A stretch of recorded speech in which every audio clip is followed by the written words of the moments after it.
ಬಸವ ಪೂಜೆಯ ಮಾಡುವ ಸ್ವಾಗತವನ್ನು ಕೋರಿ ವಚನ ಸಾಹಿತ್ಯ ತಾಲೂಕು ಘಟಕದ ಪರವಾಗಿ ವೈಯಕ್ತಿಕವಾಗಿ ಹಾರ್ದಿಕವಾಗಿ ಸ್ವಾಗತವನ್ನು ಓಂ ಶ್ರೀ ಗುರು ಬಸವಲಿಂಗಾಯ ನಮಃ. ಓಂ ಶ್ರೀ ಜೈ ಗುರುದೇಶ್ವರ ಮಹಾದೇವ. ಬಸವ ಧ್ವಜ ಗುಹಾರುತ್ತಿದೆ, ಶಾಂತಿ ಧ್ವನಿ ಮೊಳಗುತ್ತಿದೆ, ಧರ್ಮವೆಂಬುದು ಸದ್ಧರ್ಮ, ಧರ್ಮವೆಂಬುದು ರಾಷ್ಟ್ರ ಧರ್ಮ, ಧರ್ಮವೆಂಬುದು ವಿಶ್ವಧರ್ಮ. ಹೇ ಶರಣ ಬಂಧುಗಳೇ, ಬಸವಾದಿ ಪ್ರಮಥರ ದಿವ್ಯ ಪರಂಪರೆಯವರು, ಮನುಕುಲದ ಸ್ವಾತಂತ್ರ್ಯಕ್ಕೆ ದುಡಿವೆಂಬ ಛಲದವರು.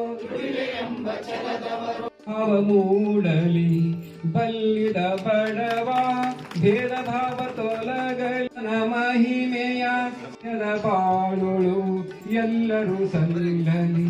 ಯಾವುದೇ ಜಾತಿ ಭೇದ ಇಲ್ಲ, ವರ್ಣ ಭೇದವಿಲ್ಲ, ವರ್ಗ ಭೇದವಿಲ್ಲ, ಎಲ್ಲರೂ ಸಮಾನರೆಂದು ಸಾರಿ ಈ ನಾಡಿಗೆ ಅತ್ಯಂತ ಪವಿತ್ರವಾದ ಒಂದು ಲಿಂಗಾಯತ ಧರ್ಮವನ್ನು ಕೊಟ್ಟು ಹೋಗಿದ್ದಾರೆ ಶರಣರು. ಸಣ್ಣ ಪ್ರಮಾಣದಲ್ಲಿ ಒಂದು ಅಳಿಲ ಸೇವೆಯನ್ನ ಪ್ರತಿಯೊಂದು ಶರಣರು ಯಾರು ಈ ಸಮಾಜದಿಂದ ಅತ್ಯಂತ ಕೆಳಮಟ್ಟಕ್ಕೆ ತುಳಿತಕ್ಕೆ ಒಳಗಾಗಿದ್ರು ಅಂತಹ ಒಂದು ಶರಣರ ಮನೆ ಮನೆಗೆ ಹೋಗಿ ನಾವು ಒಂದು ಕಾರ್ಯಕ್ರಮ ಮಾಡಬೇಕು ಅಂತ ಸದುದ್ದೇಶ ಇಟ್ಕೊಂಡು ಇವತ್ತು ಯಾವುದೇ ಜಾತಿ ಮತ ಪಂಥ ಭೇದ ಇಲ್ಲದೆ, ಯಾವುದೇ ವರ್ಗ ಭೇದ ವರ್ಣ ಭೇದವಿಲ್ಲದೆ ನಾವು ಪ್ರತಿಯೊಬ್ಬರು ಮನೆ ಮನೆಗೆ ಅದನ್ನು ಮುಟ್ಟಿಸಬೇಕು, ವಚನ ಸಾಹಿತ್ಯವನ್ನ ಮುಟ್ಟಿಸಬೇಕು.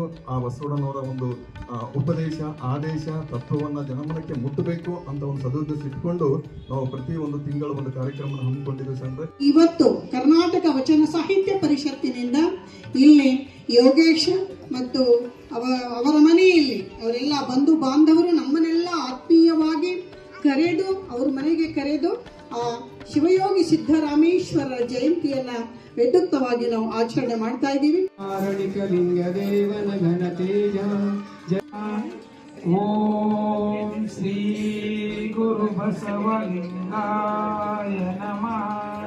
ಓಂ ಶ್ರೀ ಗುರು ಬಸವಲಿಂಗಾಯ. ಇವಾಗ ಶ್ರೀ ಗುರು ಬಸವಲಿಂಗಾಯ ನಮಃ ನಮಃ. ಓಂ ಶ್ರೀ. ಇದು ಪ್ರತಿ ತಿಂಗಳು ಕೊನೆಯ ರವಿವಾರ ಪ್ರತಿಯೊಬ್ಬರ ಮನೆಯಲ್ಲಿ ಸಾಂಘವಾಗಿ ಸುಸೂತ್ರವಾಗಿ ಬಹಳ ಅರ್ಥಪೂರ್ಣವಾಗಿ ಬಹಳ ಪ್ರಭಾವಿಯಾಗಿ ನಡೆದುಕೊಂಡು ಬರ್ತಿರ್ತಕ್ಕಂಥ ಕಾರ್ಯಕ್ರಮ.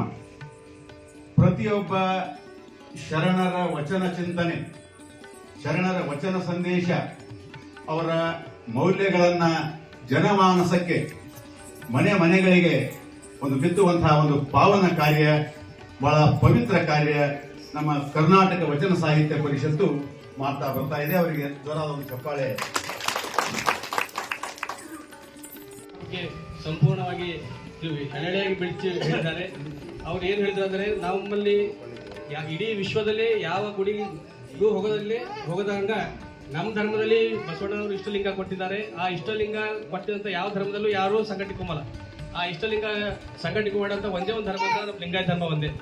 ಬೇರೆ ಯಾವ ಧರ್ಮದವರು ಗುಡಿ ಗುಂಡಾರಗಳಿಗೆ ಹೋಗಿ ನಮಸ್ಕಾರ ಮಾಡ್ತಾರ, ಅವ್ರು ಲಿಂಗ ಇರಲ್ಲ. ಆ ಲಿಂಗ ಕೊಟ್ಟಿದಂತ ಅಂತ ಹೇಳಿ ಬಗ್ಗೆ ಸವಿಸ್ತಾರವಾಗಿ ಹೇಳಿದಂತ ಮಲ್ಲಮ್ಮ ಪಟ್ಲವರಿಗೂ ನಮ್ಮ ಪರವಾಗಿ ಶರಣು ಅಂತ ತಿಳಿಸುತ್ತೇನೆ. ಟೆನ್ಷನ್ದಾಗಿದ್ದೀವಿ, ಅನೇಕ ಒತ್ತಡಗಳವ. ಸಂಸಾರ ಮನೆಯಾಗಿದ್ದವ್ರಿಗೆ ಸಂಸಾರದ, ಮತ್ತೊಬ್ಬರಿಗೆ ಮತ್ತೊಂದು ಎಲ್ಲರೂ ಒತ್ತಡದಾಗಿದ್ದೀವಿ. ಒತ್ತಡ ಮಧ್ಯದಾಗೂ ಶಾಂತಿ ಸಮಾಧಾನ ಆನಂದ ಕೊಡ್ತಕ್ಕಂಥದ್ದು ಏನಾದರೂ ಔಷಧ ಇದ್ರೆ ಅದು ವಚನ ಸಾಹಿತ್ಯ. ಅದರಲ್ಲಿ ಎಲ್ಲಕ್ಕೂ ಉತ್ತರ ಇದೆ. ಅಂತ ಒತ್ತಡದಾಗಿದ್ದರೂ ಕೂಡ ನಮಗ ಶಾಂತಿ ಸಮಾಧಾನ ಆನಂದ ಒಂದು ರೀತಿ ರಿಲೀಫ್ ಮಾಡತಕ್ಕಂಥದ್ದು ವಚನ ಸಾಹಿತ್ಯ ಅದ.